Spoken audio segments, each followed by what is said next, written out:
क्या सरकार जबरदस्ती करके भी सोनम वांगचुक का अनशन नहीं तुड़वा पाई? क्या अब अभिजीत दीपके के अनशन ने सरकार की मुश्किलें और बढ़ा दी हैं? और क्या गीतांजलि अंगमों की चेतावनी आने वाले दिनों में कानूनी तूफान खड़ा कर सकती है? चलिए समझते हैं इस पूरे घटनाक्रम को।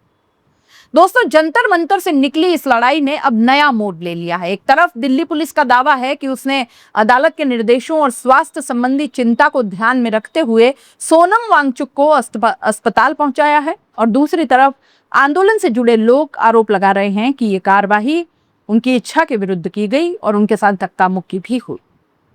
इन विरोधाभासी दावों के बीच सबसे बड़ा सवाल यही खड़ा हो गया कि क्या किसी शांतिपूर्ण अनशन को इस तरह समाप्त करवाया जा सकता?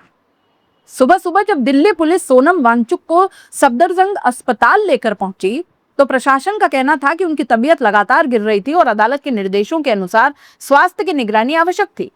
लेकिन आंदोलनकारियों का दावा बिल्कुल उलट है। उनका कहना है कि यह कोई सामान्य मेडिकल प्रक्रिया नहीं थी, बल्कि एक ऐसी कार्रवाई थी जिसने पूरे आंदोलन को झकझोर कर रख दिया। आंदोलन से जुड़े लोगों के अनुसार जिस समय कुछ साथी थोड़ी देर के लिए वहां से हटे, उसी दौरान पुलिस ने सोनम वांगचुक को वहां से ले जाने की कार्रवाई कर डाली। आरोप लगाए गए कि उनके साथ धक्का मुक्की हुई और उन्हें उनकी इच्छा के विरुद्ध अस्पताल ले जाया गया। हालांकि पुलिस ने इन आरोपों से इनकार कर दिया और कहा कि पूरी कार्रवाई शांतिपूर्ण ढंग से की। हालांकि वीडियोज कुछ और कह रहे हैं। सबसे बड़ा घटनाक्रम तब सामने आया जब सीजेपी की ओर से घोषणा की गई कि अब अभिजीत दीपके स्वयं अनिश्चितकालीन अनशन पर बैठ गए हैं। पिछले कई दिनों से सोशल मीडिया और राजनीतिक बहसों में यह सवाल उठाया जा रहा था कि अगर आंदोलन इतना बड़ा है तो उसके प्रमुख चेहरे खुद अनशन क्यों नहीं कर रहे। अब उसी सवाल का जवाब देते हुए अभिजीत दीपके ने स्वयं भूख हड़ताल शुरू करने का ऐलान कर दिया है। यानी अब आंदोलन केवल सोनम वांगचुक तक सीमित नहीं रहा, आंदोलन से जुड़े अन्य लोग भी अनशन पर बने हुए हैं। और संगठन का कहना है कि यह संघर्ष किसी एक व्यक्ति का नहीं बल्कि एक व्यापक अभियान का हिस्सा है। सीजेपी का दावा है कि 3 अन्य प्रदर्शनकारी भी लगातार अनशन पर बैठे हुए हैं और उनकी तबीयत प्रभावित हो रही है। संगठन का आरोप है कि पुलिस केवल सोनम वांगचुक को अस्पताल ले गई, जबकि बाकी अनशनकारियों की ओर से ध्यान ही नहीं दिया गया। हालांकि इस दावे की स्वतंत्र पुष्टि नहीं हुई है। इस बीच एक और बड़ा मोड़ तब आया जब सोनम वांगचुक की पत्नी और सामाजिक कार्यकर्ता गीतांजलि अंगमो अस्पताल पहुंची। उन्होंने साफ कहा कि उनकी जानकारी और सहमति के बिना किसी भी प्रकार की जबरन फोर्स फीडिंग नहीं की जानी चाहिए। उनका कहना है कि डॉक्टर कई दिनों से स्वास्थ्य की निगरानी कर रहे हैं और किसी भी चिकित्सा प्रक्रिया में मरीज और परिवार की सहमति का सम्मान किया जाना चाहिए। यहीं से मामला केवल आंदोलन का नहीं बल्कि कानूनी और नैतिक बहस का विषय भी बन गया। आंदोलन से जुड़े लोगों का कहना है कि सोनम वांगचुक स्वयं कई बार ये स्पष्ट कर चुके हैं कि वे किसी बीमारी से पीड़ित नहीं हैं, बल्कि ये उनका स्वेच्छा से चुना गया अनशन है। उनके अनुसार इसे किसी चिकित्सकीय बीमारी की तरह नहीं देखा जाना चाहिए। वहीं दूसरी ओर प्रशासन का तर्क है कि यदि किसी व्यक्ति के जीवन पर गंभीर खतरा उत्पन्न हो जाए तो राज्य की जिम्मेदारी उसके जीवन की रक्षा करना भी है। यानी अब सवाल 2 अधिकारों के बीच संतुलन का है। एक तरफ व्यक्ति की स्वायत्तता और लोकतांत्रिक विरोध का अधिकार, और दूसरी तरफ राज्य का जीवन रक्षा करने का दायित्व। इस पूरे घटनाक्रम के बीच सीजेपी के नेताओं ने यह ऐलान कर दिया कि आंदोलन समाप्त नहीं होगा। संगठन का कहना है कि प्रस्तावित संसद मार्च अपने तय कार्यक्रम के अनुसार आयोजित किया जाएगा और देश भर के समर्थकों से इसमें शामिल होने की अपील की गई है।